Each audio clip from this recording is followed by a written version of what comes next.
All right, time to talk Scream 2. Now, this was done 1 year after the original Scream, and of course, like the original, playing up the meta ness and all Mm-hmm. of that stuff, this one takes that and applies it to sequels, which of course makes perfect sense. And like how Randy did in the first movie with that one scene of his explaining the rules and stuff. He has a moment similar to that and kind of breaking that In the down. movie store.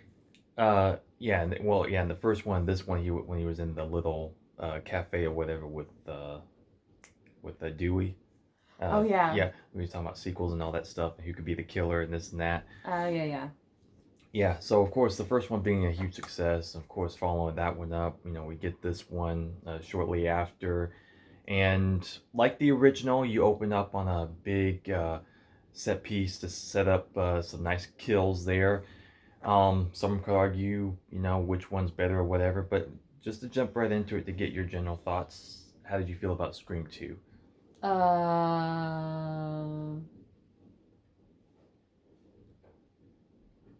I don't remember. Um, well, I know that I like Randy. He's my favorite. And, well, Dewey, David Arquette. And, well, I guess the second one was alright. I mean, it wasn't, I don't know. I don't know. I guess I gotta wait for the new one and find out what all is going on, and see what one is my favorite. But yeah, I don't remember it being particularly awesome or particularly bad. Yeah, when it came out, most would say that, yeah, the original is still the better one. And for most people, like, yeah, it's either considered to be pretty decent or okay, whatever. I consider it to be, just a good, solid sequel. Like I said, this thing I can say about this franchise is that it's it's tightly packed considering you only have like a handful of movies and they're pretty consistent throughout. Like I said, I wouldn't consider any of them to be terrible. And I do think this is a good, decent follow up. And like I said, just playing on the tropes of sequels and saying how, Mm-hmm. like the body count's always bigger, the death scene's always much more elaborate, this and that, just lines from Randy and all that. So, yeah, I have a good time watching this film. I can't heavily criticize it too much. It's Mm-hmm. definitely, like I said, not as sharp as the first one, but still pretty decent. Now with the opening kill setting, now of course this is where having the original events of the first film. Now of course they made that into an actual film in this film, and you start off with that. You got a bunch of people going to see this movie opening night. Yeah. It's a big thing. It's just like to where you wouldn't have seen that in probably like real life as far as like all the people just running around going crazy, get all the masks, especially nowadays. Nowadays, that would be completely, that would never ever happen. And it's kind of sad to think, but hey, it's just the way it is. But it's just like, yeah, it's just like a giant party in the theater, just everyone going out to see this, everyone's wearing the mask and going crazy. And you open up, of course, with I think Omar Epps and Jada Pinkett before she was Jada Pinkett Smith, of course, at that time. They are the opening kills of this. So how do you feel about that whole setup and the whole, like the idea of movies based off the events of like the first movie and all that good stuff? Um. Well, I mean, yeah, with everyone going crazy and all the gear, I'm not against that sort of thing, but I'm like, oh, you guys really went over the top with that. And then, because I mean, we've gone to opening night or the day before, and it's not like Yeah, there have been some more modern bananas. things like I guess you go to like maybe a Stars or Lord of the Rings. Some people you Oh might find yeah, dress up, but not quite like that. Like here, it's just like, no, I feel like it just plays up the whole idea of like maybe yeah, kids of the '90s, especially just how like oh yeah, just going out, just everything's just a beer party and like just it just plays up so well, and it's like as yeah. crazy as it is, it's just a lot of fun just having that setting and everything. But yeah, I mean, it sets up some, like, the two pretty solid kills at the beginning. You have the Yeah, one knife right through the stall, and it's like right through the ear. It's just that like, was that was gross, yeah, and and I was just like, but ew, and wouldn't she be able to tell that it wasn't her boyfriend because of not, not talking, and then his hand or whatever, and I mean, well, not you would be able to necess. I mean, tell. well, not necessarily. I mean, if you like, if you take the whole circumstance into account, I mean, it's technically like a dark theater. There's a whole lot of craziness going on. Everyone's goofing off, and of course they were having their little back and forth, just ripping on each other and stuff like that. So if he was the guy from the bathroom with the mask on, and he would have had the gloves on too, probably, or like he probably wouldn't have had his hands showing that prominently or anything like that. But I mean, yeah, in that certain instance, probably not much reason for her not to think that it was him just in that moment, And it just said, Yeah, and like I said, it just goes to show that, like, especially now, like moments like that is nowadays you especially like couldn't be wearing masks and shit like that all crazy, especially with the movie itself playing off events of the first movie and just all that meta-ness on top of meta. It's just a whole big crazy thing. And so yeah, but it still makes for a really good opening little sequence there. yeah, It's just fun. yeah, And so yeah, so we continue on just seeing that Sydney now and like Randy and them are in college, and so just kind of moving on. And you have that one opening moment where she has the caller ID. It's just funny seeing like that those earlier stages of caller ID and stuff like that. You just have like the little thing. oh, isn't that cute? Yes, it's just so Or, adorable. oh, I feel so old.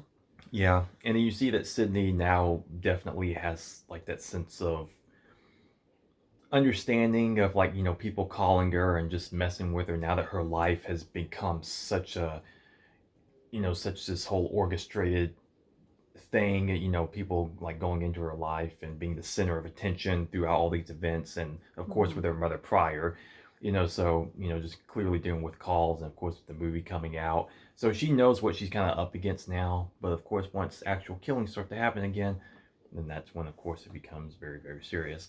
Now, how did you feel about like the whole dynamic of like these newer characters coming in, like the boyfriend and all that stuff, played by Jerry O'Connell? He, okay, yeah, because I'm remembering what had transpired, and she was in the acting, Yeah, the play and the everything. club, or class, or I'm sorry, I don't know if it was really explained what it was, but yeah, okay, that whole play, and then the going to the frat, well, the sorority thing. Okay, I remember. Um, well, shoot, what was the question? You're killing me here, woman. Not Yeah, yet, no. shit. That's not good. That's not good at all. If I go missing, you know who did it. Um, yeah. Well, basically the dynamic of like the newer people come, like the Okay, the newer boyfriend and all people. that stuff, and of Timothy Olyphant, of course, and Oh, I those things. like him. I've I always like liked him. Timothy Olyphant. He's Yeah, cool, man. I like him He's just for funny in sure. things that he's in. He's I mean, Randy is still my favorite, but I did like him because there's a bunch of other movies I've seen him in, and I really enjoy.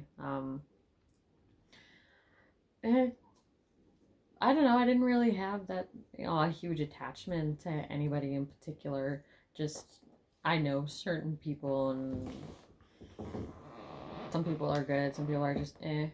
They don't really do it for me. Yeah, I mean this one in particular, it's like, like the first one, of course, it definitely has a lot of appearances of a lot of 90s stars at that time, what's the one girl's name that's Rebecca Gayheart, I think. She was like one of the duos of like the two sorority girls, the darker haired one, like the brown hair, with the blonde one. Like she's been stuff like Urban Legend around that time too, and like Sarah Michelle Gellar, of course, has a smaller role in this, and like again, like Jerry O'Connell and stuff like that. So it's just fun, like going back and seeing this now, just seeing like these certain stars that time. Well, then the Just all opening gathered in the and opening with the in the movie version. yeah, Yeah, I'm like, oh well, okay, that's an interesting choice there. yeah. So Mm-hmm. it was an interesting concept, I suppose, all around. Yeah, yeah. And so yeah, like kind of going into some like the kills and stuff. Like I said, with this franchise, there's not a whole lot of crazy innovative kills necessarily in this franchise. A lot of it is mostly like just stabbings and maybe someone gets thrown off a ledge or something. Like Sarah Michelle Gellar, she gets thrown off a ledge and all that. Um, but at least for a nice like little chase sequence in that moment and stuff. And towards the middle of the film, you also get to the point where Randy is killed off. Now, this was a decision after the fact. Is one of those. It's kind of like maybe George Lucas with Boba Fett and Return of the Jedi. Maybe it was like a premature decision where didn't necessarily realize like maybe we shouldn't have done that. It's just like maybe we thought it was a good idea at the time, but then after the fact, it's just like yeah, we probably shouldn't have killed Randy because a lot of fans were kind of upset because he was like the avatar for the audience and he just had that fun self awareness about him and Yeah. people thought he should have carried over and so killing him in that moment, yeah, it maybe makes for a good shocking moment in the scene itself. The way it sets up the suspense in the moment in of itself is all well and good, but killing that character in that moment was probably yeah not the best choice. I mean, what did you think when that happened? Well, I already told you he was my favorite. Well, So he's a yeah, I lot of was people's like, favorite, but you know, it's oh, what just. the hell? I mean, he's just a unique So character. Like I said, he's the guy. He's the film yeah, nerd in all of us, and yeah, yeah, it's just you do miss him, and it does feel like. I mean, I will say this that it kind of feels like the would be scenario that probably would have made most sense is that it would have been him and Sydney like together like by the end of like these initial films, kind of setting that up because like he even says in the film, like as he was leaving the film class, like when they were discussing movie sequels and have there actually been good sequels that have occurred, which is a fun little scene there. And then he leaves off with like I'd let the geek get the girl, and that would kind of also break the mold for this film, knowing it's playing on certain tropes, and knowing that Sydney, like in these two films, she's had these boyfriends, one winding up being a killer, and the other one winds up getting killed by a killer. And so these certain types of guys, like either the bad boy type or like the preppy, said he was going to be a doctor and this and that, like just almost like this perfect, well-rounded, decent guy. And so it would kind of make sense maybe overall as an arc if Randy had been a love interest maybe by the end of this trilogy, if you kind of see what I'm saying. yeah, Like that probably would have made sense if they had kind of wound up being that, especially since they were kind of, they were together through those yeah. first couple weeks. You were there through all of it, so Yeah, it just seemed like that would have been a good like little arc, but I mean, meh. it is what it is now. So, Mm. and so yeah, of course, Gail and Dewey also returned. Their relationship is kind of strained now because Gail had, written the book and everything, and played up some facts and stuff, and so he's kind of a bit bitter from that. Now, how did you feel about their relationship in this film, and did you like them any more or less? And Well, I mean, considering the one part, or am I thinking of no, no? It's that movie, and the two of them are reviewing footage in the theater. yeah, Yeah. Um. hmm, I can totally understand where he was coming from because she's a reporter. She's gonna kind of make things up, and yeah, I get you. yeah. I Because mean, considering the news nowadays, yeah, yeah. I mean, and also that's kind of like a growing arc with her characters that is like, yeah, that's her job. That's what she does. That's what she's passionate about. But over time, kind of, becomes more of a more sympathetic and more like, attached to all the other characters and stuff like that because she did technically save Sydney and them in like at the end of the previous film and stuff. So she is a good, strong character, but it's just about her kind of like, like I said, finding that lighter side of herself in a certain way. And mm-hmm. and all of that. And I think even probably once the first film came out, like at that time when they were filming or whatever, like they had actually kind of started dating. And up until like maybe just a few years back, they had been together for a long time. And yeah, they were married by like the third one. And so, like I said, for a long time they were actually an actual I know. I'm couple like, because of well, that. So, but because her name in my head, Courtney Cox Arquette. yep. She did the hyphen. Yeah, by the third one, So yeah, she was hyphenated. yeah, Yeah. Uh-huh. I remember. Okay. And also, too, another character that becomes more prominent is Cotton Weary, which is a very interesting character because Mm-hmm. we see next to nothing of him in the first film. We see like those little shots of news footage, knowing that he was the guy that Sydney had pointed out to be the one that killed her mom, which winds up, he was actually innocent, and so they bring him back into this, being a free man, and then, that plays a huge part in this too, as a part of like the conflict, and it's like, he's bitter in himself. He's just like he just wants his like basically his return on like having to deal with that situation. Like he wants to be in front of the camera. He wants to be on Diane Sawyer, 2020, and all this other stuff. And so, how do you feel about that dynamic and that character? Did you find him interesting at all in that whole plot point? Um. Well, I suppose so. Um. I mean, you kind of feel a little. I mean, I don't want to say bad, but you feel a little something for him having gone through that because it happens. I mean, I don't think it's an everyday thing, but she wasn't accusing him of that one R word. So, um, yeah, it sucks. But then it's like he wants to tell his piece, he wants to tell his side. So, yeah, he wants to go out there and, like he said, Diane Sawyer specifically wants to do his thing. Yeah, I mean, he is a very, like I said, interesting character because it's like, well, understandable that he'd be very much pissed off and having to deal with all that, but he also too like just takes it like maybe a couple steps too far. It's times like that one scene in the library where he's like confronting Yeah. Sydney, he's just getting really intense, and like so from a certain perspective, it's like you can understand, but at the same time, like dude, like you really just need to chill the chill the hell out. But again, also like when you get to towards the end of the film where he kind of comes onto the scene, um, as well to kind of help out. He's kind of like a very much like a anti-hero type of character in a certain way. Like I said, he's not really a great guy, but he's not a bad guy, but he's just like just caught in the web of all the madness. And so I feel like that's what makes him a very interesting and kind of somewhat antagonist during the film at certain points. So yeah, and I think Liev Schreiber is just really good in that role. Yeah, And it sets because at that specifically, since you mentioned the library scene, I'm like, it kind of makes you think, well, shit, is he doing it? yeah, and I feel like That's again like, it just playing with the so, expectations oh of yeah, like, of course anyone could be the killer at this point, and it would be interesting like, oh well, what if you go back and actually have it wind up being the guy who was said to be the killer but wasn't a killer, but he's a killer this time. It's just like yeah, just a fun little dynamic that could have been, I mean, they literally could have made anyone the killer. It all depends on how they just play into it. mm-hmm. But again, just kind of playing with those expectations.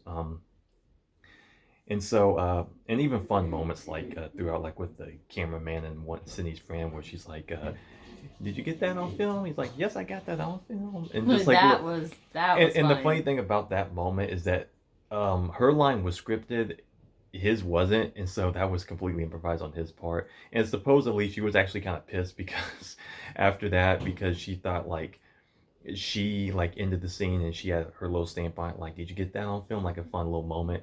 And like he came back and just kind of took like just like took the Stole the scene. yeah, like right at the end I want to supposedly. rewatch that part specifically, but Yeah.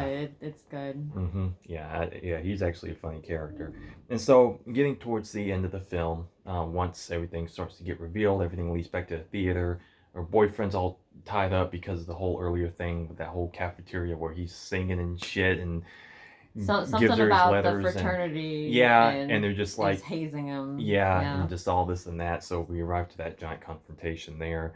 And so that's when we get our first reveal that Mickey is actually the killer, the freaky Tarantino film student, as Randy had put him. So how did you feel about that reveal, and did it work for you at all?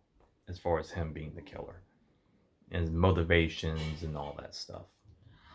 I can't really remember what they were, And his motivations but was that, okay, so once Mrs. Loomis comes in, which we thought was this woman named Debbie Salt, another reporter right, throughout, yeah, Billy's mom, of course, from the previous one, she just wants revenge. And she had right, found Mickey online at like some, dark web website, for murderers or something like that. And basically his motivations was going to be like he wants to get caught, and then so he wants to go through the whole trial process and go through the whole phase of like, I'm gonna blame the movies for making me a killer, and I'm gonna get off, and I'm just gonna have all this attention for it. That was his motivation. So he was just batshit crazy, and so it was very interesting in that yeah, aspect. So yeah, how did you feel about it overall? yeah. That worked. I mean, I like I said, I liked him to begin with because I think he's a good actor. Funny, he can be Mm-hmm. serious. He could do all of it. Um, yeah, that lady. Oh my god. Yeah, she was pretty psycho. Yeah, she had her Pamela Voorhees moment kind of going on. So Yeah. as far as like that second half, as far as it being Billy's mom and coming back into the picture and wanting to get revenge, did that work for you at all or no? Well, I suppose it made sense. I mean, I know these movies are kind of crazy and they play on each other and it's the whole meta thing. Mm. But no, I'm not saying that I would do the same thing. But yeah, I suppose that makes sense. Yeah. Hmm? I mean, I personally, I like, so some people will either like this one or just think it's like, or just it's kind of like middling for a lot of people in general, I would say. Like I said, I personally think it's a solid film, and it's just kind of a residual effect from the first movie with these killers in this one, knowing that she kind of just wanted revenge for Billy, and then she has Mickey, as this patsy in a sense to kind of, because she just straight shoots him. She was like, "Yeah, screw you. That crap of yours ain't gonna work." So, you got me where I needed to go, and Yeah. so, and of course, at the end moment, and that's when you realize that at least the one kill that we know, because we assume that probably Mickey did most of the killing. We know at least the one, maybe two, but I know it's no more than that, if anything. Is that she definitely killed Randy because she was the one in the van, and she's like, he was talking crap about my boy, and I got a little knife happy. So, obvious assumption that she was the one that actually slaughtered Randy inside the van and everything. So, there's that, which I mean, it ties in well with that moment and all that stuff, Mhm. and what Mhm. what works and everything. So, yeah, it's just, yeah, it's kind of fun to watch. Like I said, it's kind of throwback to like a Pamela Voorhees type of situation. And Mickey, like I said, Timothy Olyphant. I mean, if you look at Beck now, it's just like, yeah, it's kind of obvious that Timothy Olyphant would be the killer. It seems to just like, yeah, yeah. But I think he has a good, fun killer, and the way he delivers the monologue just kind of, I mean, he makes it work, if you ask me. So I mean, it would have worked for me if it was just him. It didn't have to be the both of them, but yeah, whatever. yeah, I mean, technically, you probably could have done without her part. It could have probably just been Mickey if you wanted to, but for what it is, I mean, it's fine, I would say. Hmm. So yeah. So okay, so to kind of wrap it up, all in all, what would you rate Scream 2?